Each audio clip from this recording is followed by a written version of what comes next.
I'm David Blankenhorn, and welcome to the conversation. I'm very happy to welcome to the table tonight Rusty Reno, the editor of First Things. Pleased to be with you. Yeah. I've really been looking forward to this. It's the first time really that we've spoken face to face, but I've read your stuff for years, and I was really influenced personally and intellectually by Richard Newhouse, the founding editor of First Things. Right. Yeah, so I feel a kind Great figure. Feel a kind of kinship. You were born in Maryland. Yes, Baltimore, Maryland. Grew up in the state. Went to Haverford College. I'm a fighting nerd from Haverford. You got your PhD in religious studies from Yale in the year 1990. You taught at Creighton University for almost 2 decades. The Harvard on the Missouri. The Harvard on the Missouri. A great Jesuit institution. Yes. Jesuits being in the news these days as one of their own. Recently became Pope Francis. And you became the editor of First Things. I think you were working for the magazine a while, but you became full-time working as editor-in-chief in 2010. 2011. 2011. Yes. Is it true that you spent a year in a tent in the Yosemite Valley? Pretty much. What was that all about? Well, I was, after I was in high school, I got real involved in rock climbing. And somebody said, well, if you're serious about rock climbing, you need to go to Yosemite. So I said, I'll go. And so I hitchhiked out to California and went for a couple weeks, but actually wound up spending the whole year there. Living in a tent? Living in a tent, rock climbing. Climbing rocks. I've always told people the biggest mistake I ever made was getting a job. Yeah. On 2 ends of the social spectrum, there exists a leisure class. Yeah. And I was on the bottom and enjoying my leisure. And that was a good year for you? It was great, yes. Wow. Okay. When you became a Catholic in 2004, you said in an article that you said words to the effect of, to stay an Episcopalian, you needed a theory. I needed a theory. You needed a theory, but that the Catholic Church didn't need any theories. Right. What did you mean by that? Well, Catholicism is the kind of what I would call the prime substance of Christianity in the West. And so it's the sort of mother of theories or mother of theologies rather than being supported by a theology. Protestantism, by and large, reflects people's theological insights, and it split off from Catholicism, reflected people's theological convictions. So in that sense, Protestantism really depends upon theological conviction. Although obviously it takes on a life of its own, and many people, their Protestant identity is as deep and as rich as Catholic identity is. But I was personally kind of engaged in kind of anxieties of conscience about what the Episcopal Church really stood for. And a lot of it revolved around these marriage and sexuality issues. And I had a whole theory about why I should remain an Anglican, why I should remain an Episcopalian. But you needed a theory. But I had to have a theory. It became more and more rigid, more and more artificial. But your argument seems to be that the Catholic Church doesn't rest upon a theory of any kind or a proposition. No, I mean, I think most people would agree that Catholicism is, it makes a claim to be, in direct succession from the original apostles. So it's the fact of the church that's more fundamental than its particular theological statements. Ah, okay. I just want to ask you about an article to begin talking about marriage, an article that you published in First Things in January called The Future of Marriage. Yes. A title I like, by the way. I know you're very concerned about the future of marriage. I wrote a book. We're all concerned about the future of marriage. And I want to talk about this article for a minute because it seemed to me, reading it, that you were making 2 arguments there. Argument number 1, we learn that you are not happy with rich conservatives like Paul Singer and the people that you call his powerful allies who are out there spending their money to promote gay rights. Yes. You say that, well, they're promoting gay marriage, they're promoting idea of protected legal status for gays and lesbians, including in your former hometown of Omaha, and you don't like this one little bit. This is a species of sexual libertinism that they're promoting. It is antinomian in nature, lawless in nature. You say that gay marriage is a luxury good for the rich paid for by the poor. I'm afraid that's going to be the case. And you say that the claim of these people that what they're doing is promoting family stability is fatuous. Pause. New paragraph. Argument number 2. Mm-hmm. You say, let's challenge these people to see if they're really pro-marriage. That's certainly what Singer has made the claim, that his support of gay marriage is based on a pro-marriage agenda. Quote, so let's challenge Singer, his powerful allies, and the voters. After getting what they want, are they willing to support pro-marriage efforts? Then you say, the data indicate that divorce is a socially destructive behavior. Why don't we treat it like smoking or sugary drinks?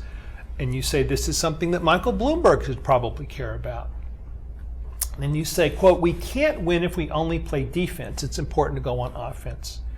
And then finally, toward the end of the article, you say, let's not neglect opportunities to strengthen marriage, even if gay marriage is allowed.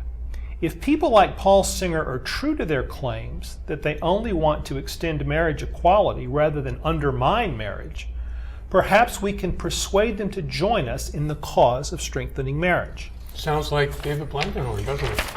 Well, that was going to be my point. That's what I wanted to talk with you about a minute. Because it sounded exactly like something I would say. Well, I had your projects in mind when I wrote the paragraph. Really? Mm-hmm. Because, you know, when we put out this call to a new conversation,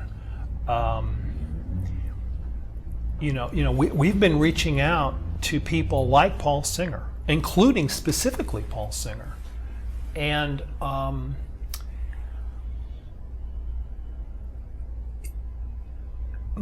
I guess I think you've answered my question, because I wanted to say that I think on this point we're in agreement. I mean, in other words, I was a little taken aback by these two arguments existing side by side. Well, no, I mean, I think that, look. Because when I got to the second argument, right, I thought, yeah, he says, I'm going to forget the fact that he just got finished denouncing them to high heaven, but then he says, let's see if they really want to be pro-marriage and do this and do that and do the other. And I'm like, gee, that sounds right. Well, I think that it only seems inconsistent or in the kind of atmosphere that we live in.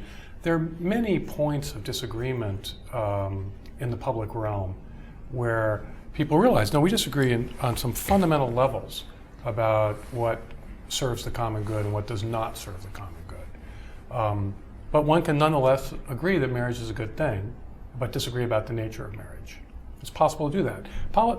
Public culture never follows exactly the logic of the moral arguments or the logic of the political theory arguments, much to the dismay of the professors, but rather they involve coalitions of people who have common interests, which are often overlapping but not identical. Now, I'm pessimistic about the possibility of a cooperation to promote marriage for two reasons.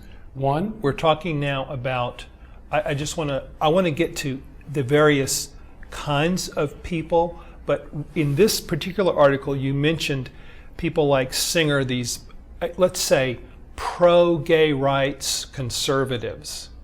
So you're skeptical because I think that the sensibility that makes a person very sympathetic to gay marriage is a sensibility that makes them very reluctant to moralize any aspect of personal sexual relations.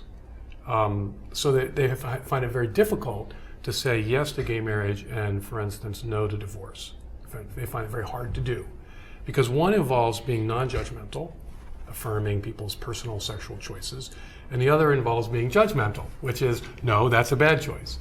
And so I'm skeptical that it's possible. I think everybody's pro-marriage. Everybody. Most people are pro-marriage in some vague sense. Let's stipulate that you and I agree that what we mean when we say pro-marriage is not merely the affirmation of the private ordering arrangements of the two lovers. Yes. Let's say that you and I are agreeing for this conversation that we mean the institution of marriage that orients people toward certain kinds of behavior of fidelity and faithfulness and so forth. I think it's possible to make progress on tax incentives for marriage. Well, you mentioned this in the article. You mentioned tax incentives, you mentioned marriage education efforts. Right. You mentioned no-fault divorce reform. Okay, let's go back. Let's go through those. I think tax incentives seems it's the softest way to encourage people to make certain kinds of choices. Marriage education. I just think I would be astounded if the supporters of gay marriage in New York would support having a simple marriage component of sex education where all that was presented was the sociological data about the benefits of marriage for individuals and for children. I just would be shocked if they would be willing to do that. Because then people would immediately say, but this is going to marginalize people who make different choices. It's going to create a stigma for people who make different choices. Okay, but here's where I'm finding the argument. I'm pessimistic, but I'm not. But I wanted to present the opportunity out there for people who are you going to really win the Dale Carnegie Award for winning friends and influencing people by first denouncing them as fatuous, as motivated by false ideas, as hucksters and blah, blah, and then saying, well, but if they really mean it, maybe they'll do Okay, well, let's back up here. I think it's very important. There are two things that will torpedo any cooperation to promote marriage across this very, very significant divide about people's moral judgments. We're talking about, I want to just be specific, we're talking Supporting the about institution of marriage. We're talking about Singer's a Republican. We're talking about basically self-identified conservatives saying we're pro-gay marriage and pro-gay rights, and we're also, they say, but you don't believe them, pro-marriage. Right. Well, you say, well, if they would be, they could do this and that and the other, but I'm not so sure. Well, I could be proven wrong. But so one thing that will torpedo it, I fear, is this general attitude of non-judgmentalism. I think that's a quite significant element of our culture today. And it transcends Republican-Democrat differences. Yes. It is the dominant ethos of our culture. A kind of libertarianism. A yes will carry the day, but a no is we're supposed to say no to no. To prohibit is prohibited. So that's one thing that stands in the way. The second thing stands in the way is to rule out of court. The second thing that stands in the way is to say that, well, we can't cooperate with people who think that homosexuality is immoral. So, in other words, we live in a context where it's very hard for people on my side to cooperate for the promotion of marriage because we're denounced as bigots. Well, it's very difficult. I mean, what I say about Paul Singer, it pales in comparison to what people say about me in terms of my position. Bigotry. They notice the accusation is bigotry. Right. I'm not saying that Paul Singer has said that. I'm just saying that you're saying it's hard to make nice in terms of a coalition with people who say, well, you're a bigot. Of course. Yeah. Now, part of the problem here is that the civil rights vocabulary and history that gets fused together with this issue really creates an all or nothing environment with respect to... Singer doesn't say that. And I'm glad you chose him, because Singer says, and I'm not picking out him. We could talk about Jonathan Rauch. We could talk about Dale Carpenter. We could talk about a number of pro-gay marriage writers who say, and by the way, I used to denounce them too. So it's not me pointing a finger at you, but they say that they're pro-gay rights, but they're also pro-marriage, pro-family. And I used to say, oh, how can you possibly be? But I've changed my mind on this, or at least I'm more open to believing this. And so, see, when I pick up the first part of your article of I felt a kind of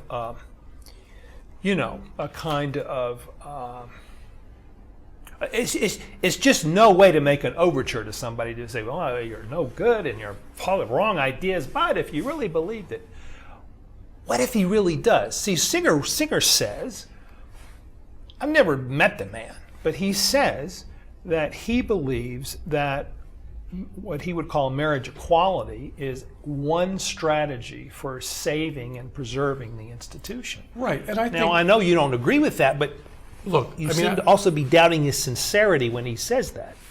It's fatuous for him to even say such a thing. I think it's sociologically fatuous, in the sense that gay marriage puts an exclamation point on the sexual revolution. I mean, it's when I was active in the Episcopal Church, this was a big issue, and it was kind of being at ground zero, if you will, of really morally serious people trying to struggle with this question about the full affirmation and acceptance of homosexual people in American society, and I benefited from the opportunity to see people struggling with that, but it was very clear to me that as I worked through that with people over that decade, the 1990s, that what was really at stake, the deeper issue here, had to do with the sexual revolution and whether we were going to affirm it, whether we were going to resist it. And you're arguing that, and so that look, the it's push for perfectly gay possible marriage for Jonathan Rauch to. I do not believe that we live life according to the logical conclusions of syllogisms. It's perfectly possible for Jonathan Rauch to combine these commitments together. I'm making an observation in this piece and tonight that there is a sociological logic to gay marriage in American society, and it's perceived by the voters, it's perceived by the public as an affirmation of sexual liberty. It is not perceived by them as a pro-marriage vote. It's perceived as an affirmation of the freedom of people to make their own sexual choices, full stop. Marriage is, as an institution, a institution designed to limit radically people's sexual choices. These things are at odds with each other. Like I said, it doesn't mean that an individual like Jonathan Rauch or Paul Singer wouldn't quite be the way they put it. The way they would put it would be, what they want is the right to form a marital union, a sexual union of marriage, playing by marriage's rules, with the person they choose and sexually love. That's the way they would put it. Of course. Look, I mean, Jonathan Rauch, I respect the position he's trying to advance. I would just say that is a very, in the moral imagination of our culture, that is a very rarefied position. And that most people see I used to gay think marriage that, as man. an affirmation of the freedom of people to make their own choices. I used to think and that's why you're not going to be able to find support for any kind of reform of divorce law, because that's also about people being able to make their own choices. So the libertarian streak that runs through all of this militates against the culture of marriage. You're a lot more sure of these things than I am. I agree with you, by the way. You cannot predict the future in this matter. I'm only making an observation about what I think is the logic of this sociologically. And history can often surprise us. Yes. Can I press back a little bit on the one phrase that you've used several times in your writings, that gay marriage is a luxury item for the rich paid for by the poor? I think I know what you mean, but I want to ask you to say what you mean. Right. Well, can I give you the pushback? Here's my. Before I tell you what I mean? Well, go ahead. Say what you mean. Because then you push back. I think Charles Murray's book, Coming Apart, is a very important book. and I think it's really key to our discussion about the meaning of the decline of a culture of marriage. Yeah. It is not declining in the upper 20%. It's declining in the bottom 50%. Right.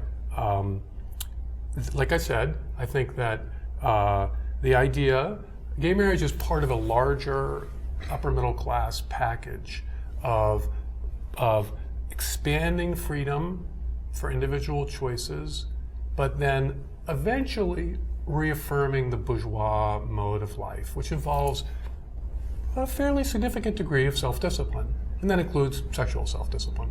I once had practice with a friend of mine saying that it's a very esoteric moral system that lets you graduate from Harvard Business School, get a job at Goldman Sachs, sleep around for 20 years, get married, have children, live with your girlfriend for 6 years, decide you're going to have children, get married, and stay faithful to her. Yeah.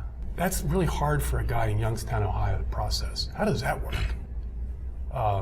And so I think that this kind of esoteric ability to sort of plasticize the moral traditions that we've inherited, make them more mobile and more adaptable to the diversity of our humanity, and then to reapply them in a kind of sensitive but nonetheless firm way, I don't think that that's really possible. You're saying for it's the majority of people in our society. more of a. You're saying it's more of something that can be done successfully by people that are already bringing all kinds of social capital to the table, all kinds of privilege, et cetera, et cetera. Right. Is that your argument? I mean, I'm very influenced by Mary Douglas's book, Natural Symbols. And she talks... She's terrific. She's really great. And she talks about, kind of compressed symbols, enhanced symbols. People who are kind of verbally manipulate the moral system. Why daddy? Well, don't bother daddy. He has to get up for work tomorrow. Yeah. Versus, don't upset your father. Yeah. The sort of authoritarian versus the kind of engaged parent. Yeah. And she makes the observation that, people who have excellent verbal skills and high IQ flourish in that environment. The rest of people are getting disoriented very quickly. Amy Wax, she was very eloquent here in this building at one of your events about how most people need clear rules. Well, I have a lot of... That's why I think gay marriage will be a luxury good for the rich paid for by the poor. It's a provocative statement, and I mean it because I mean it to be provocative. It's also there's a certain meanness to it, but I think it's necessary to wake people up to say, hey, this is not going to be cost-free. The moral transformation of the meaning of marriage is not going to be cost-free. Some people will benefit, other people will not benefit. Built into the argument is the assumption you made earlier that you can't that liberals and pro-gay rights people and gays and lesbians themselves are not going to be a part of any solution that would satisfy you, And I would say this. I hear the argument. I have a lot of sympathy with the analysis that you just gave, but I will just say this, and I don't want to hit it too hard. But I'm pretty thick-skinned. If you, in my experience, my wife doesn't agree with me. She beats me up all the time on these tell me issues. about it, man. We're a mixed marriage. Yeah, tell me about it. If you go talk to people and you ask them about their lives, I'm talking about gay people, lesbians, you ask them about their lives. Just, who are you? What are you trying to do? Tell me about your kids. How are you trying to, what happened to you at the PTA meeting? What's happening at work? What's happening in your neighborhood? Tell me about what it means to you to be married. It's, for me, extremely hard to extract from those relationships with actual human beings the premise that what they're doing is producing a luxury good for the rich that will be paid for by the poor. That does not capture the truth of the humanity that you were engaging with. Look, people try to live decent, humane lives. I mean, that's an important fact that needs to be affirmed. But I think that, I mean, I saw this with my kids they went to a big public school in Omaha, Nebraska, and I saw it with them. In order to create space for that, it's necessary to plasticize, firm moral judgments about people's lifestyle choices. And we go back to the same point. My kids are fine. They can negotiate this. My son's engaged to get married. I'm very happy about this, and so on. But they went to a big urban school, 2,000 plus students. Half the kids didn't make it to graduation. Yeah, that's the kind of school I went to. Yeah, and that kind of, I'm not convinced. And look, I may be wrong about this, and maybe this will trickle down, and maybe we'll get through this with this new kind of non-judgmental, but kind of weirdly normative non-judgmental. But all I can say is that from where I sit now, I look at that and say, again, we created what we are paying. Who's paying the price for the space, for the normative, moral, existential space? I do agree with you. Because I look at the kids who dropped out, they have no moral. They have very little moral guidance. I wouldn't say no. Some cases, there's some, and I got to say, the teachers and the school inculcated very firm moral commitments to treating people with dignity. I don't think you would and these say sorts that of gay things. marriage is entirely responsible for this. I Oh, suppose goodness gracious. you would say gay marriage is one That's the part. exclamation mark on Yeah. a long story, All which right. is primarily a story of heterosexual marriage and relationships. I do. I think that's very important I to think say. we both agree on that point. So it's not a question of blame. It's only a question of being honest about what I think that we need to be honest about what the social symbolism of gay marriage is. And again, it's an exclamation mark on a trend that you and I both dislike. I think the wheel's still in spin, and how this plays out is not a preordained reality. I agree. Human freedom has a role to play in culture. Now, I want to switch. I hope Paul Singer joins you and funds your operation. Me too, man. Now, I want to switch a little bit now to liberals, because you don't have much time for them either. So you say, in a thing that talking about me on Irving first Kristol things, says that a neoconservative is a liberal mugged by reality. Yeah. In my case, it's a liberal mugged by liberals. Yeah. Okay. Well, look. So you say, you're making your argument here, and you say that you don't think liberals are going to be a part of the solution to solving the marriage crisis or the crisis of sexuality. Yes. And you say, quote, "The plain fact of the matter is that it's been the progressive left that has been absent from the pro-marriage cause. To call pro-gay marriage activism pro-marriage isn't serious. It's a gay rights project, not a pro-marriage one. I wish David Blankenhorn the best of luck in bringing them into his new conversation, but I'm not optimistic." To me, okay, you're not optimistic. I don't know if it's going to work either. But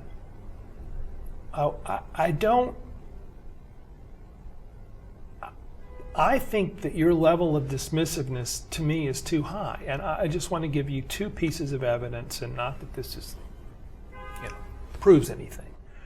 But you kind of poke a little fun at Michael Bloomberg in the other article. You say, well, if he really, Easy target. if he was as bad, if he was as pro-marriage as he was anti, bad calories or something, he would do something. Well, lo and behold, as you well know, last week, the Bloomberg administration unveiled an anti-teen pregnancy campaign that included pro-marriage posters. One of them says, if you get married before you have children, everybody's better off. It said it in a clever way, but Right. And No, wait. I'm not. Well, I just one more thing. President Obama, another politician I'm sure you love dearly. Now, in his first 4 years of office, he didn't say a word about marriage. Then, the last running for re-election in the summer of 2012, he comes out for gay marriage. That's the first time he says boo about marriage. He says, I'm pro-gay marriage. The Democratic Party adopts it in their platform. They run on it. They win. State of the Union, several weeks ago, President Obama says, we've got to do something about marriage in the two-parent home, he says, because this is darn important in terms of social inequality. What's his idea? His idea is a Rusty Reno idea. He wants to what? Have tax reform, pro-marriage tax reform, affecting low-income Americans. He doesn't say a word about gay anything. It's low-income Americans. Now, so what I take from all this is maybe you should give these people a chance, because once they got through the gay marriage issue, is to use your terms, once they quote got what they wanted on the gay marriage issue, here is a liberal making concrete steps. And he took a lot of, Bloomberg took a lot of criticism for the ad campaign from some of the usual suspects. And Obama is going to take criticism for his, including from Republicans as well as Democrats, on this pro-marriage tax reform. So, look, I wish them all the luck. Why are you, well, but and I support now them. You want to do a little bit more than that? How about not denouncing them as insincere frauds and out to promote libertinism? Look, and you don't think they're going to do anything I think that good? They're being naive. If they do good, it's going to be a big surprise to you. They're naive about the social meaning of gay marriage. Can this be overcome by efforts, contrary efforts? Of course, perhaps it can be overcome by contrary, which I will support. I'm more than happy for Mayor Bloomberg to have ads that make clever promote marriage. That's my idea about introducing it into the sex education curriculum, which he was doing with this new ad campaign. Well, we'll see if he can get past the Praetorian Guard at NARAL and Planned Parenthood, which So we'll see whether the Democratic Party establishment how far they'll let this go, and maybe maybe I'm wrong. Maybe I'm overly pessimistic. Look. Gay marriage is going to be sociologically insignificant, statistically. What we're really talking about here is heterosexual marriage. If I'm wrong, and if Obama is able to persuade people that this is an important social justice imperative to re-strengthen marriage, and efforts are successful, I will look back and say this was a win for conservatives. Well, now you're back to I'm pessimistic again about the way in which American liberalism functions. About how I'm not convinced that these kinds of efforts can be sustained. But it's not for me to be convinced or not convinced, because I'm not, making decisions about whether this is going to happen or it's not going to happen. The question is, well, no, that's not quite true. You're a well-known public intellectual. You're the leader of a significant journal of religious argument and opinion and public argument. And when you publicly poo-poo something as unlikely to succeed, and the liberals are all screwed up, and the gays are selfish, and the pro-gay conservatives don't know what they're fatuous, then that is a meaningful thing. That's not nothing. That's not just a guy at a bar. No, I know it's not. And I wrote because I wrote The Future of Marriage because I wanted our readers to be able to say, all right, we know what we're against, but what are we going to be for now that the tide is going against us in places like Washington and Maryland and Maine? What are religious people going to be for? And that was written to say, look, don't be naive. Recognize that you're up against a group of folks who may, in fact, not care about our core commitment to marriage. But, hey, take a stand, try to do something pro-marriage, build as large of a coalition as possible. I think it's very important that for a pro-marriage coalition, it's not necessary to agree about every jot and tittle of the meaning of marriage. That includes both sides. Yeah. Right? Which is that, hey, you can't be on this pro-marriage coalition because you, Rusty Reno, think the traditional Catholic things about sex. which makes you a bigot. Right. Well, that's, it turns out that probably the votes that are going to get behind changing tax law and the tax credits for marriage, I would hope come from the right. They may come from Well, the I'll left too. tell you, I'll tell you, man. I've been involved. like to think I've been it's a involved in this bipartisan for issue. years, and it's very hard to predict. You get I get no new tax people. you get conservatives who think it's a waste of social engineering and a waste of money. No, that's fair. I agree with that's fair enough. I think that I've written on this on the website, First Things website, on the need to use the power of government, taxing power, and also the criminal power of government in terms of regulating family law and so forth, to build pro-marriage policies. And I've gotten pushback about how this is just right-wing social engineering from the libertarians. I mean, I tell you, one of the things I really like, there's several things I like about your writing, your arguments, and one of them is that it seems to me that you are one of the, I just don't know that many people in the intellectual world of which you're a leader who are making the point that there's something to fight about other than gay marriage. There's something meaningful about the fact that while the nation is preoccupying itself over the question of shall 4 or 5% of our fellow citizens be allowed into the institution, there's a mass exodus from the institution among blue-collar and middle-class people. Okay, and David. this is you were actually one of the few people who say this. But I appreciate that. But I think we do have to, again, be honest about the symbolic significance of gay marriage. I mean, the traditional view is that marriage has two functions, unitive and procreative.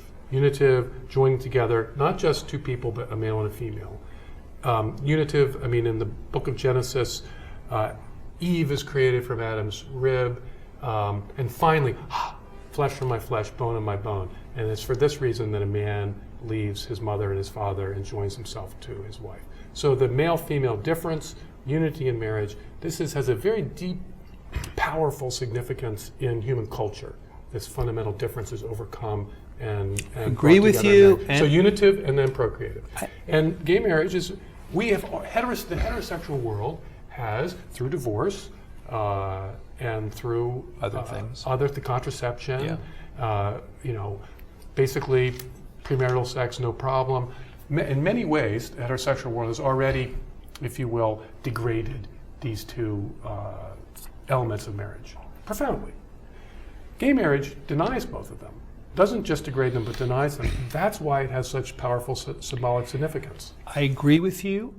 That's why it's such an uphill battle for a pro-marriage coalition to, again, not an uphill battle that can't be won, because societies are very complex. Looking on the bright side, how's this? I was talking to our, I'm sure, mutual friend Maggie Gallagher, and she says what you just said, and I'm familiar with this argument. Yes, I am, and I do agree that liberalism, with its focus on the value of individual autonomy, right, and the primacy of the values of inclusiveness and treating people fairly, that it tends to be somewhat blind when it comes to the depletion of moral capital of the kind you're talking about. You're calling it symbolism, but you and I will both agree that this is very important stuff. Right. All agreed.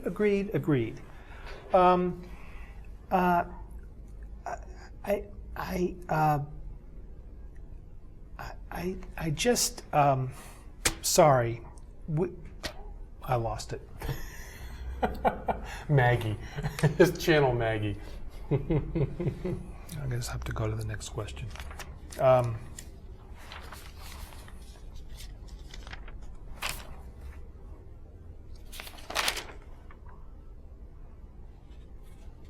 It's hilarious.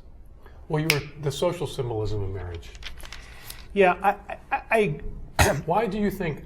I mean, it seems to me that marriage has a kind of when the Connecticut Superior Court made its decision, gosh, what is it, 7, 8 years ago, that civil unions were separate but not equal, and that therefore the state of Connecticut had to allow for gay marriage. It argued that part of the opinion was that the symbolic significance of marriage, its sacred character, is fundamentally different from civil union.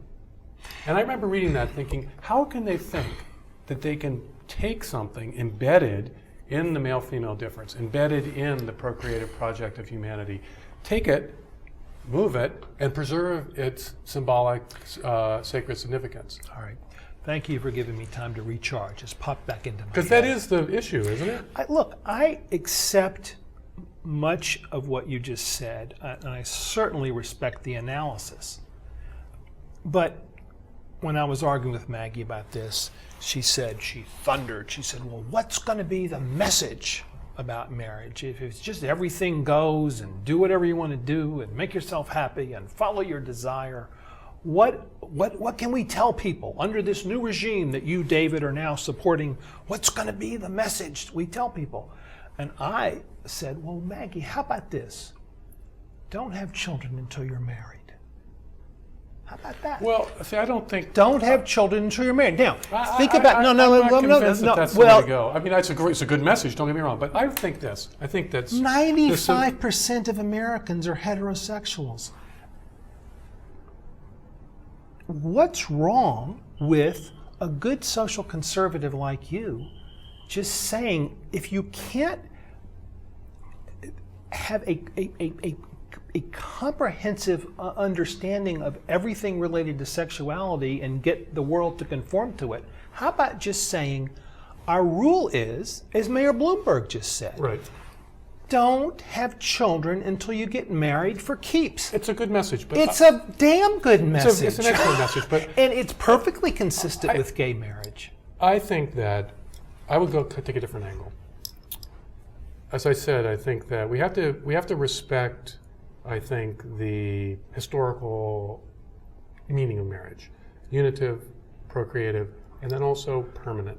That fits into the biblical vision of the permanence of the covenant between You're not going to get any argument from me there. So I would say that along with be responsible, that fits with safe sex, right?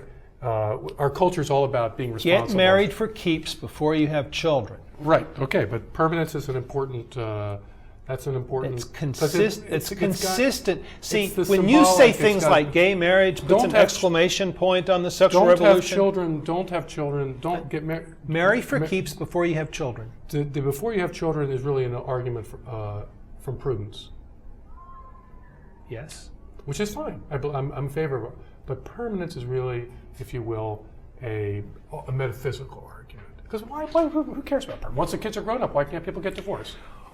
Well, here's the thing, man. So I think this metaphysical dimension to marriage is actually important, and that's I was both amused, I was heartened, but then amused by the insouciance of the Connecticut court. But they're onto something. This is why marriage continues to be something that most Americans desire.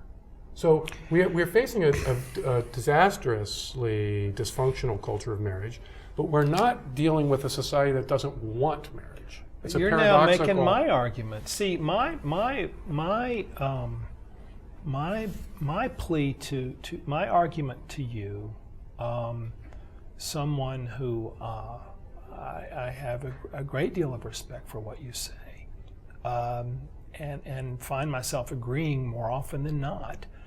But when I and you don't have to do what I do. I mean, obviously, everybody. I'm not saying imitate my decision making, but when I changed my position on gay marriage, it was for two reasons. One was because of the principle of fairness, and we can save that for maybe another conversation. But the other thing I wanted to do was get a fresh purchase on the marriage crisis overall. And you may think this is not going to work, but I want to go to conservatives like Rusty Reno. And I want to say, you say you're pro-marriage. Are you pro-marriage enough to break bread with homosexuals who also sincerely want to be pro-family, pro-marriage? Like I say, I think in a pluralistic society, you need to build your coalitions where you can find them. And I want to go to these liberals that we've been pounding, and I want to say, do you favor marriage even when the word gay is not in front of it? And I think there's some reason to be more optimistic than you are that maybe some of them say, yes, I agree with that. And I want to go to gays and lesbians and say, look, you're successfully fighting for the right of entry, very important. But what about participating in the institution, being good stewards of the institution, leaving it better off than you got it from us heterosexuals and so forth? And I find, in my experience, gay and lesbian people who absolutely that is what they want to do. They're not doing this because they just want to score a point for sexual libertinism. They're doing it because they want to be married. And so I'm not saying that I'm right about all this, but I'm saying it makes me feel more optimistic about doing something positive. And you've argued yourself into a box where the liberals are no damn good, the pro-gay marriage conservatives are no damn good, the gays and lesbians just want to promote libertinism. So what do you got left? Where are you? What's your strategy? Look, I don't have. I'm not a coalition building operative, so I don't really have to have a strategy about that. But I do have to represent what I think is true. What I think is true about the nature of marriage, what I think is true about the nature of human sexuality, and also what I think is true about the direction that our society is going. Now, also, I need to give some guidance to the readers of First Things Magazine to say, hey, look, be open to this possibility. Yeah. I liked all that part. Look, if I was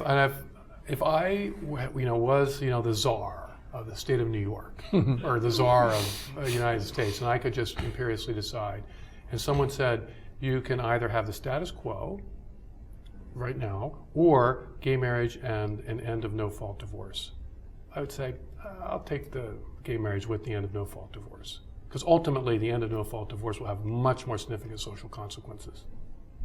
It's not going to happen though. That's not an offer that's on the table right now. A conservative like me has really only one politically on the table. There's only one offer really there, which is gay marriage, yes or no. The other offers are not on the table. Now, you point out is that our political leaders, supporters of gay marriage, we can put one on the table. That's what we're trying to do with this little small effort, is to put that new option on the table. Right. That's the goal. And if Mayor Bloomberg, 2 cheers for Mayor Bloomberg for taking the initiative that he did, and certainly 2 cheers for the president for taking the initiative he did. And we had some conservatives who signed on to this thing, this call for a new conversation, as well as some very prominent liberals, and we had gay leaders, and obviously. But I think that the call itself. In other words, we're trying to create a space for the very kind of work that you're calling for in these articles. But I think that the call says that a certain conversation has reached a dead end, and that is the culture war conversation over gay marriage.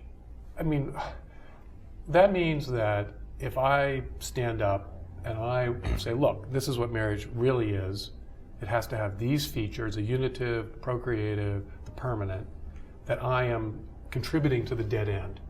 That's basically a call for me to, hey, you've got to disarm before you're allowed to come in. And I find myself saying, look, I've been in academia for 20 years. The last thing I'm going to do is disarm, because like I said, I'm a conservative because I'm a liberal who's been mugged by liberals. And so that's not something I'm going to do. And you feel, and also the machinery, the Selma analogy, as I call it, which is that gay rights are the same as the rights for African Americans in their heroic struggle of the 50s and 60s, that's basically a declaration of war against anyone who thinks that homosexual acts are immoral. And because then that's the bigotry. Because racism is kind of an execution, a public execution of a person. To successfully call them a racist, it really is to publicly execute them. Okay. And that I see, I could call Paul Singer names in my columns. Nothing's going to happen to that. But the language of bigotry will, I see where that's going in the next 10 years. All right, I want to bring in some questioners in a minute, but you've raised this a couple of times, and so I just follow up very briefly. Because I know you've written a lot about the notion of the argument of the concept of public reason, yes. And you have argued that the kind of liberal or Rawlsian conception of public reason purports to be neutral, but is actually prejudicial to religious faith and people of faith. And I had a very interesting experience on this because, again, when I changed my position on gay marriage, I wrote an article in the paper and I said, well, I thought a lot of the opposition to gay marriage did stem from anti-gay animus. Well, my Lord, I mean, that was more upsetting to my friends who were anti-gay marriage that was more upsetting than me saying I favored gay marriage. That was the single sentiment that caused the most upset, anguish, anger, criticism, etc., saying that there was animus involved. So and you said before, I don't want to be called a bigot. How can I be a part of any conversation if I'm a bigot? So here's, I just want to explore this one thing with you. A lot of people who were fussing at me said, well, you don't understand. This is a sincere religious belief on our part.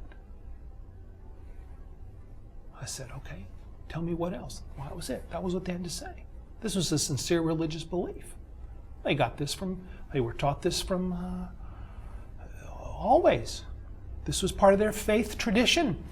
Look, I mean, there's there's a difference between how you come to know something and. But I just want to say that doesn't cut it with me, and I don't think it cuts it with most people. You should be able to realize that. Look, the examples I gave, the Book of Genesis, they're basically the Book of Genesis: be fruitful and multiply.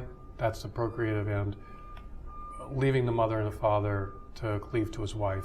That's the unitive dimension of marriage. They're both in the Bible. I don't think that this is inaccessible to a Jew, a Muslim, a Hindu, or a secular person. The sense of what's being driven at.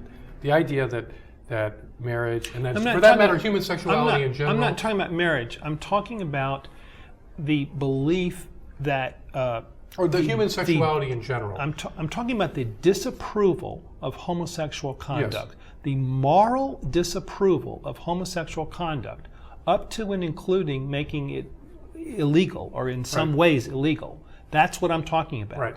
And when I called that animus, everybody fussed at me. Well, because then you're basically saying there's no rational basis for it.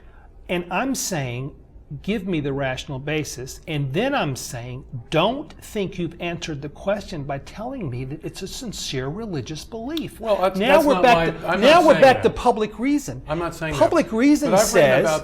Public reason says, give your reasons. And just saying that it's a part of your religion doesn't cut it. Well, something can be part of my religion, but also be a matter accessible to anyone. Look, so everybody in the history of humanity has thought that people's sexual behavior was morally significant. Sure. And that they have consistently thought through all societies that it revolved around, that the moral meaning of the sexual act revolved around its procreative potential. This is universal. So much so that temple prostitution is wrapped up in a whole theology about divine fecundity. I mean, so that if someone turns around and says homosexual acts are immoral because they're intrinsically sterile. Yes. Homosexual acts are immoral because they're intrinsically sterile. they Now that frustrate- is a reason other than my religion tells me. Sure, but this is Is what, that your reason? this is what Is that- Catholicism says. Homosexual acts but are it wrong sa- because they're intrinsically It sterile. says that, but it also says that that's not something that you need to read the Bible to understand. This is why Catholicism is very consistent. Other Yeah. forms of Christianity fudge. That's why it also says masturbation is immoral. I would Onanism. I would be happier if This in- is not a in kind the of debate. crazy animus. It strikes me as a kind of, now the animus comes, and there is an animus, and the animus comes from the unitive side, which is the male-female pairing. And homosexuality has historically played a very important role in the sort of psychological makeup of culture, because it's the male-male sexual, mostly male-male sexual, less so female sexual, strikes a certain kind of anxiety about the normativity of the male-female connection. It sends a shudder through these powerful general patterns that drive men and women together, and this is why there isn't there. And so I do not deny that there is an historical animus. see. That I'm historical happier. animus also has it can take on irrational and pernicious forms, but it is not itself irrational. I'm happier. To me, it's more satisfying. And another thing I've admired about your writing is that you do not shy away from saying these things. I got recently this book by William May. I'm pretty sure it's the same Bill May that I knew from the JP2 Institute, who's put out a book by Catholics for the Common Good, and it's called Getting the Marriage Conversation Right. And he says in the book, and I've heard this a million times, he says this has nothing to do with homosexuality, the gay marriage issue. He says this is tips for how to talk about it, called Getting the Conversation Right. Number 7, avoid debates about homosexuality. And then he says, the issue of homosexuality has, or should have, very little relevance to the public debate about marriage. Introducing discussions about homosexuality, gay lifestyles, and sexual ethics and personal behavior can lead to misunderstandings and distractions. I don't think that's correct. So, well, of course it's, but I wish I would be a rich man Look, if I had a nickel for everybody who's told me that Right. So this has nothing to do with homosexuality. Let's go back- It let's- has to do with our pristine conception of the goals and goods of marriage. No, look, let's go back to You don't do that. You do Let's say go back to your observation about how you meet people, I meet people. This is 2013. Everyone, here and listening to this, watching this webcast, knows people, gay people, lesbian people, who are trying to make lives for themselves. Right. Failing in some cases, succeeding in others, just like everybody fails and succeeds.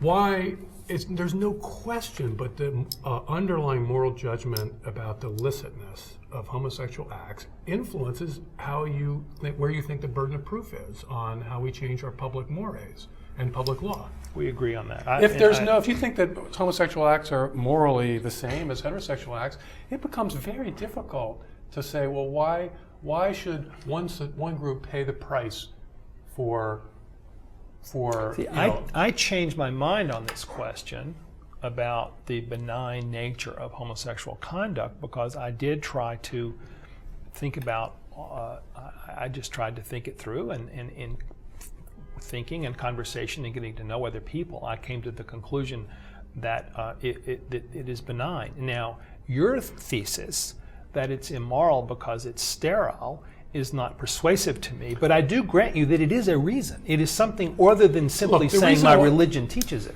Again, we'll go back. I think that the two factors, like I said, one is a unitive, the male-female pairing, and that's absent, and the other is the reproductive potential of the sexual act. Let's look at they're both important. But let's step back here. You're just saying things it Why- isn't. But of course, You're just saying things it isn't. I'm talking about what it is.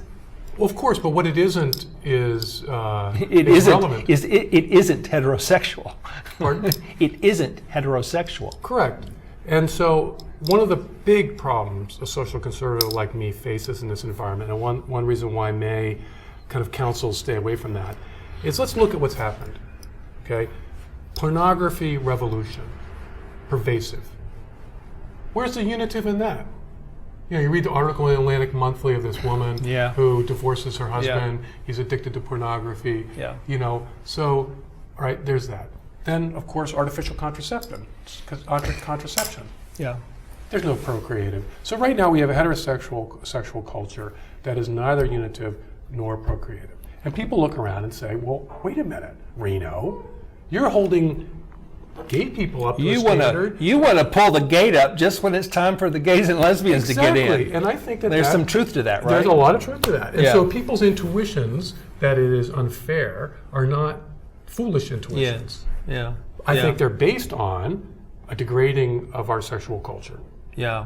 So, in other words, even though I respect the intuition because it's based on people's looking around and saying, well, wait a minute, how come these people are held to a standard that none of the heterosexuals are held to? And you know, like I say, this is legitimate. But my point is, I'm not going to back away from what I think is the moral truth of the matter. And I think my concern is that you don't have to back away from the moral truth of the matter, and you don't have to give up your conscience rights. Well, you don't have to do anything, but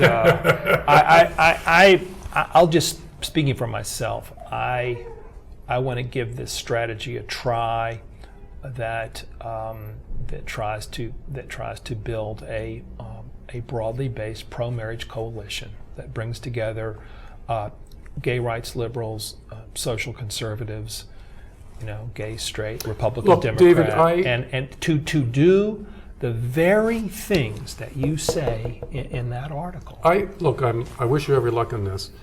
In my dark moments, I see gay marriage as a turning point, and negatively as a turning point. You see it as potentially putting an obstruction behind us. And I see it having some positive. In my dark moments, I see the right to marry also quickly being followed to the right to have children, which will converge on a technological revolution, and that this right to have children, just like it's not ultimately at the end of the day going to be a question of gays and lesbians, it's going to be a question of heterosexuals, 55-year-old women in New York City, very rich, very powerful people who insist on their right to have children. And so the fabric of the family is going to be fundamentally redefined technologically. And I do not like this future. And it's not a question of blaming gays and lesbians. It's more a question of how we'd see our historical moment. And that is one reason why I continue to resist. Not just because of the moral truth of the matter, which is sometimes you just have to sort of step back in a public culture and say, hey, look, you know, I'm in the minority, I've lost this debate, but I still believe what I believe. But I see that future and say, look, I think I still have a duty to try to fight this cause in the public square. Doesn't exclude what you're trying to do, but it means kind of a bit of a thorn in your flesh as you try to put that issue behind you. Yeah. Let's get a few questions. People want to ask something. Sam, you got something? I'm getting emails from Elizabeth Marquardt, who is the director for our Center for Marriage and Family, and she is moderating a discussion of the conversation on www.conversationcenter.org, and some of our online viewers are sending in questions and comments. So this one is from Bo Weston, a sociology professor at Centre College. He writes, as a centrist, I would incline to give full credit to those gay marriage proponents who want to who do want bourgeois permanent marriage. Reno may be right that some of them don't mean it, but surely some do. I am thinking of Andrew Sullivan, for example. So that's kind of just reiterating David's point. So right. What would be your response? I think we need to distinguish between the intent of partisans in this particular struggle and what I think is the social significance of the cause that they're trying to stand for. I mean, you in a response distinguish between the consequences of the cause. So, look, Andrew Sullivan could be in favor of bourgeois marriage for gays and lesbians, and I could say, well, fine. But I think the effect is not going to be to reinforce bourgeois culture in America, but to degrade it still further. So you think that when I'm not trying to put words in your mouth, it's a question.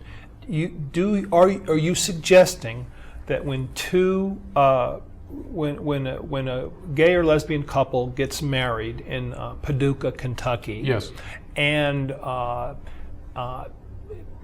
lives in the suburbs with 2 cars in the garage and a couple of kids, maybe because one of them is divorced and brought 2 children in, so there's essentially a step family type of situation, yes, but it's 2 women or 2 men. Yes. You believe that no matter how bourgeois they are, no matter how much all they really want to do is join the PTA and bake cookies for their children when they come home from school, no matter how much that happens, they're still contributing to moral decay. Probably more so, in the sense that it's a kind of one of the things about breaking taboos is to realize the world doesn't fall apart.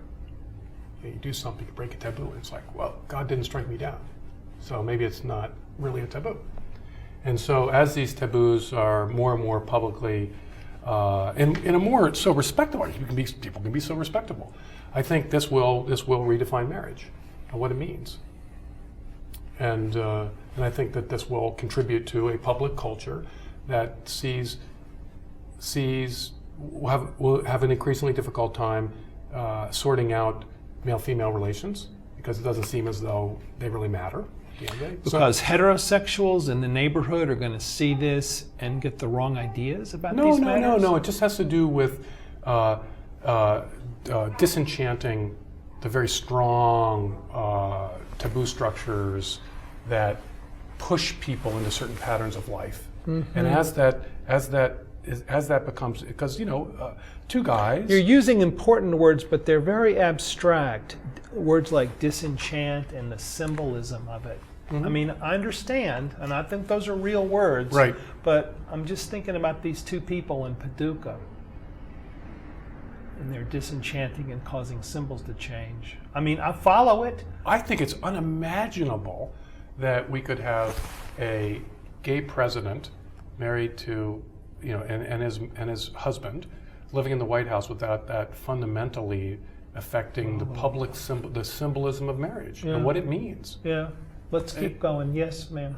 I keep thinking of the example of what sexual liberalism has done in general to the culture.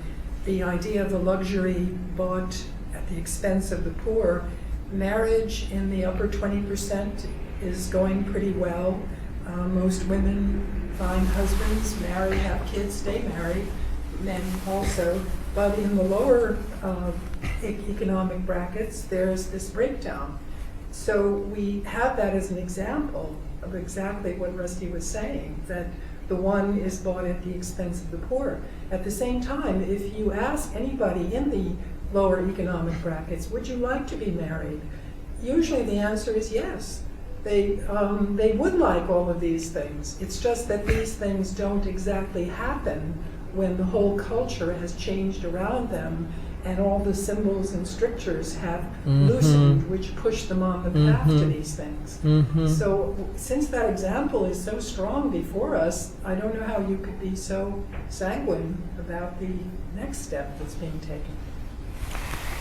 Yeah, I'm just not sure that I'm just not sure that the societal embrace of gay marriage in recent years is the main, or even one of the main reasons why we're seeing the weakening of marriage. Oh no, I don't mean that. I mean just the sexual freedom. You can have sex any time outside of marriage. It's just a matter of choice. My motto is I'm just going to keep seeing if anybody likes this. Marry for keeps before you have children. It seems to me strict, and it seems to me to include a notion that could apply to gay as well as straight couples. Now, David, I want to say this. in the support In other words, of your, I'm not for, yeah. look, and this is what Carol, I think you, all three of us, Carol, you and I agree that this is a social justice question. Your call for a new conversation, it's an equality question. That's social why we justice want to, question. that's why we think we can attract liberals. Okay. For social justice reasons. That's good. Yeah, right. We got to try something. Hey, So I'm all for trying Yes. something, and we got to do what we can. Now, I happen to think that religious revival would be a very good approach, but that's not inconsistent with trying to do other things as well. And I think Carol would agree. We try to do what we can, but I think what Carol's reinforcing what I said. Let's. I would like liberals to kind of not be so smug and think that even if they think that there are gains that have been made, real gains in justice, let's not be so smug as to not see that there have been costs to these social changes. I hear you. Even if they're worth it, even if the liberal thinks that they're worth it. Yeah. Ralph. Okay, we're of the same age, basically, and so I grew up and came of age during the AIDS epidemic, and so I watched a good number of my generation suffer and die during that time, and there were two components that, in my mind, created that sort of maelstrom. One, the sexual revolution, but also a sort of an underlying culture of shame and hiddenness that was still prevalent in the early days. So my take on the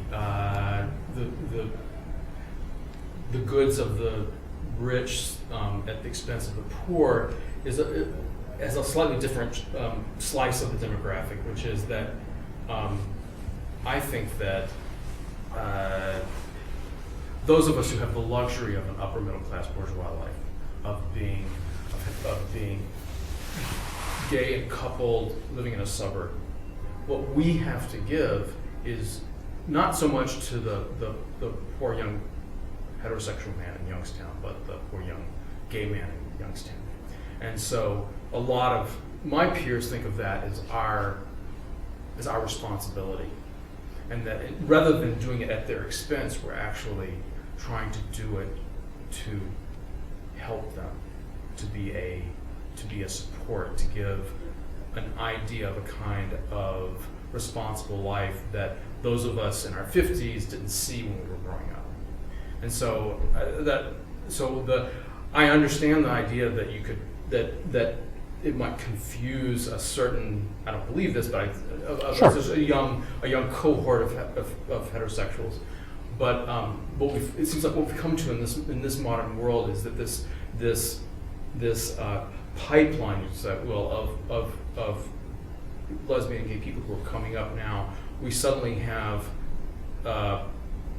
they've become visible, and a lot of the arguments I see that you make almost requires that they be kept somewhat invisible and maintained that way in order to be able to promote the kind of moral theory that you. Yes, Okay. right?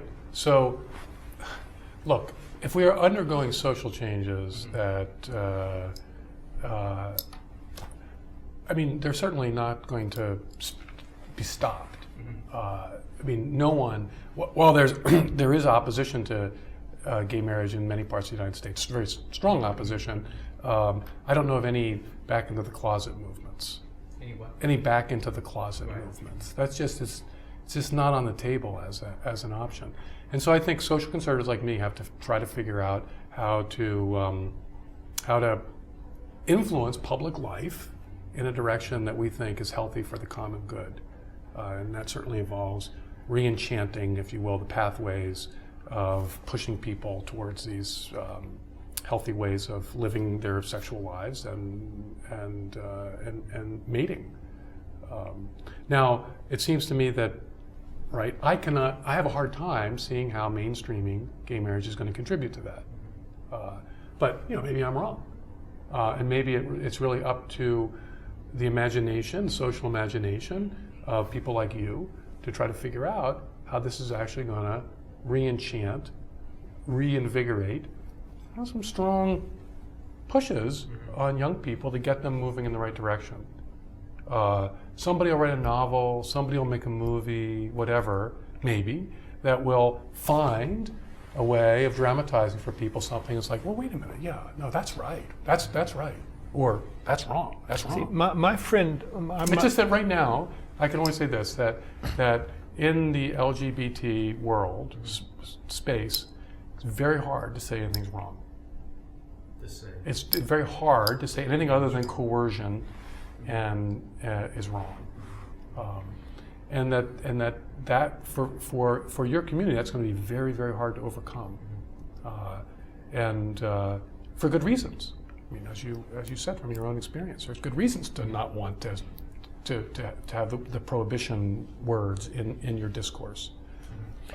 But I don't see how we can make progress without reintroducing prohibition words. But look,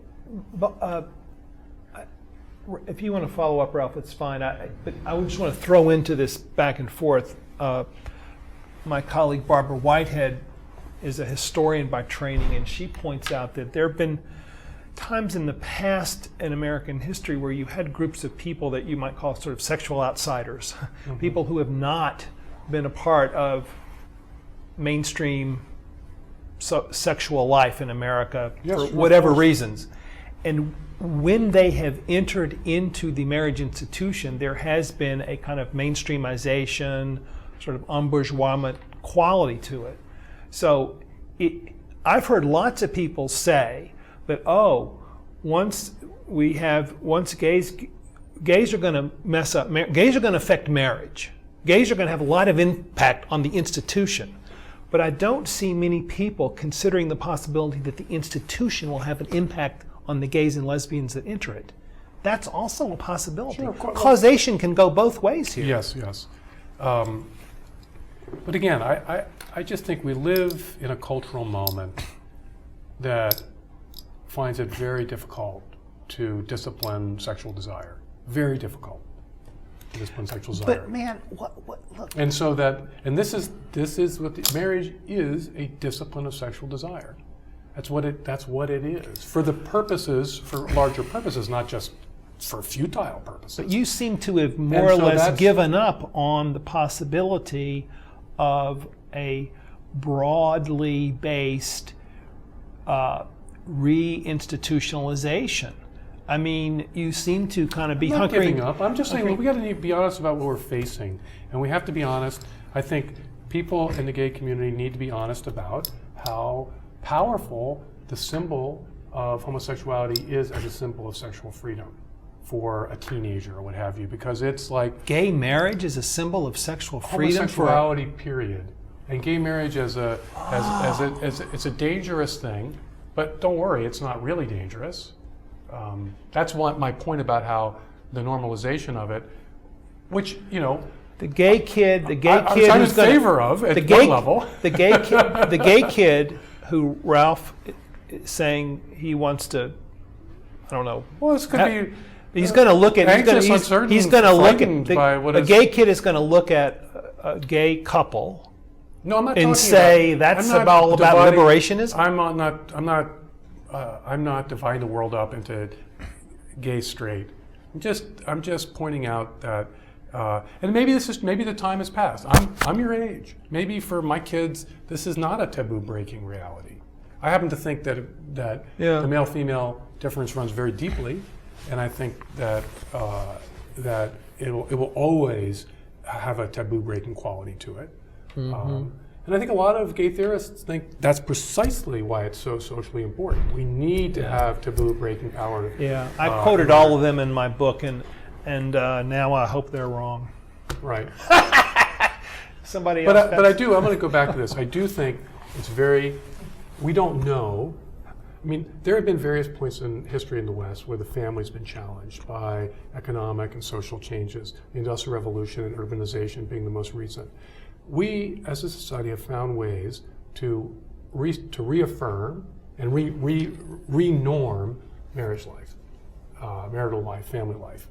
So in that sense, however pessimistic I'm sounding, and I don't want to back off from what I think are these deep challenges, I think you can sort of say, well, hey, you have some confidence in the healing, reparative power of culture and the centrality of the family as a fundamental unit of society. It's going to find a way to. We're going to find a way to How are we going? But to do that, we're going to have to.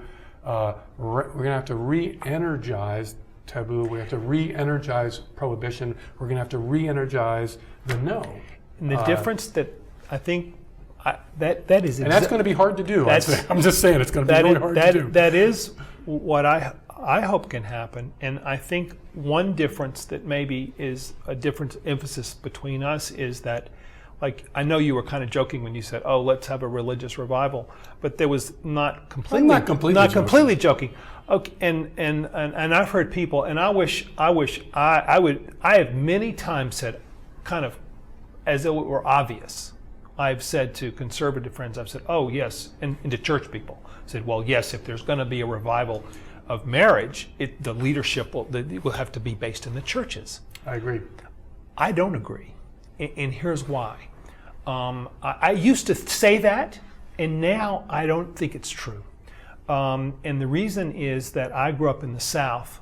I was born in 1955. I lived through a period of time where every pastor drawing a salary who was white adamantly believed that God required segregation.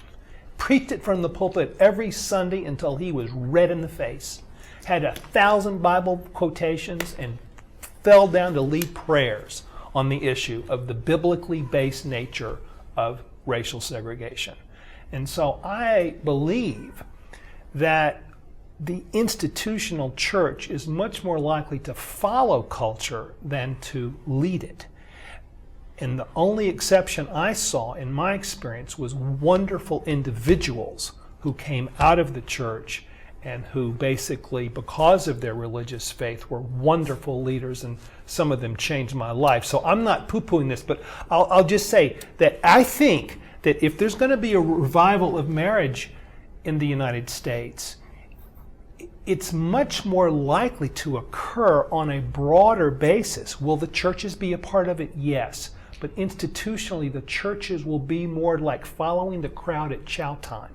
It will not be some, I don't think, some religious revival and the churches lead us into the promised land of marital stability. I want to go back to your experiences, because I think the Selma analogy is a very powerful one in our public discourse today.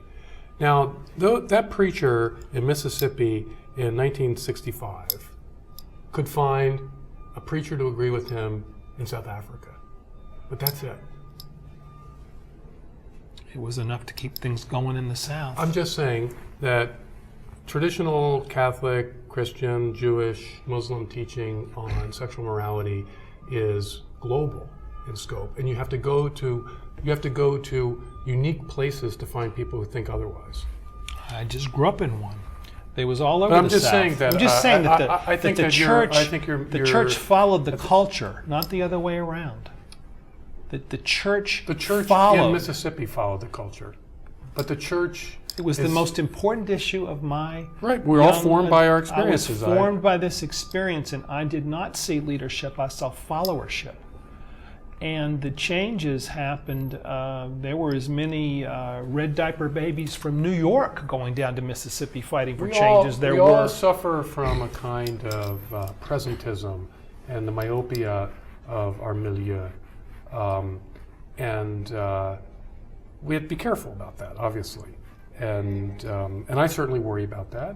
But like I said, I do find myself, the idea that homosexual acts are morally of moral indifference is, like I said, this is a globally unique view that's only emerged in the last generation and is restricted to our part of the world.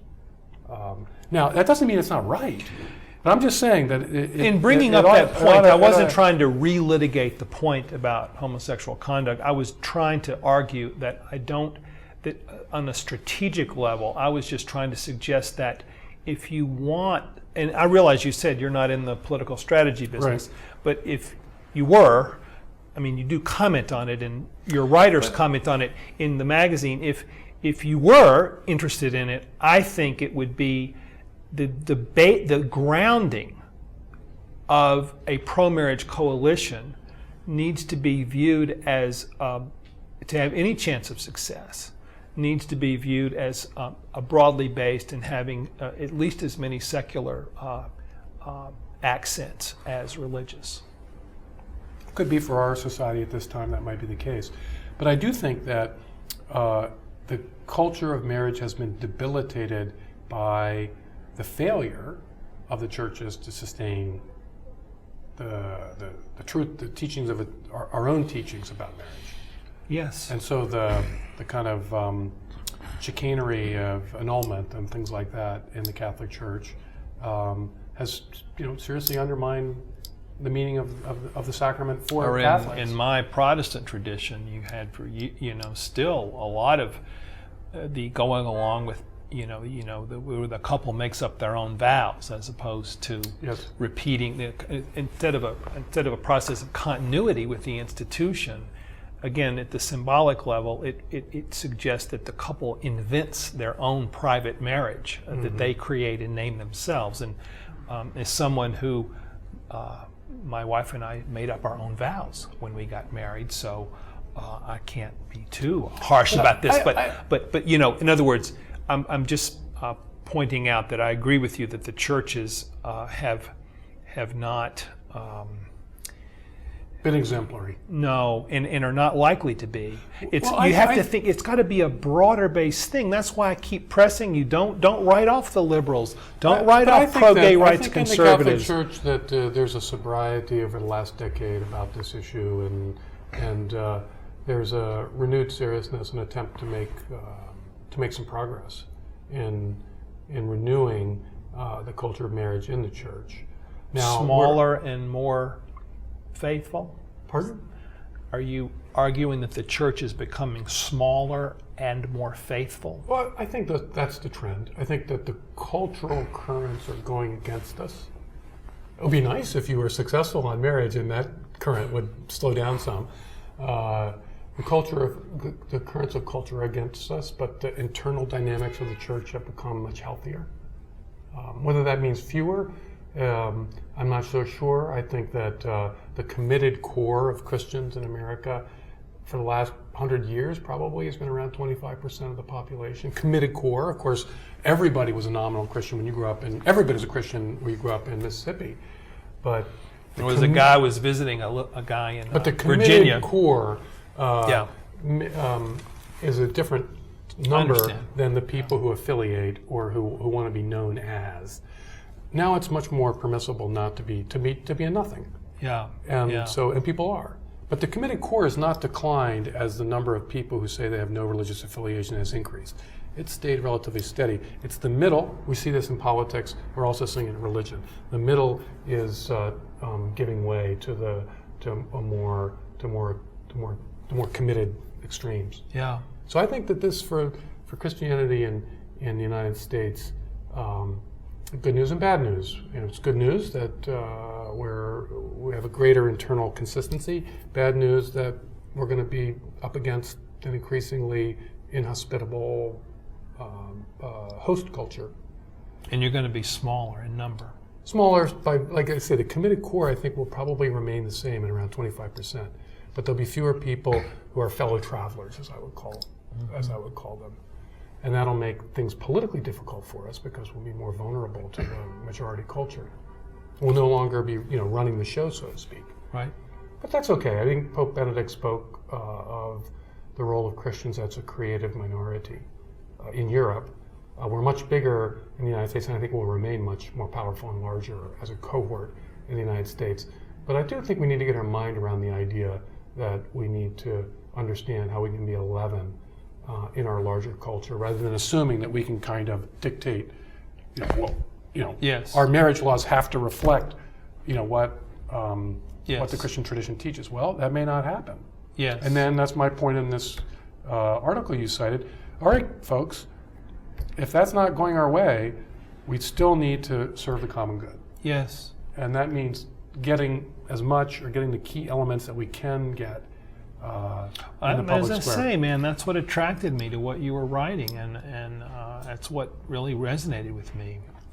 We're out of time, and I really want to thank you. I've really enjoyed it. The time flew by. Really appreciate it. Hope you'll come back sometime. Love to. Thank everybody for watching. Thank you for being here, folks, and see you next time.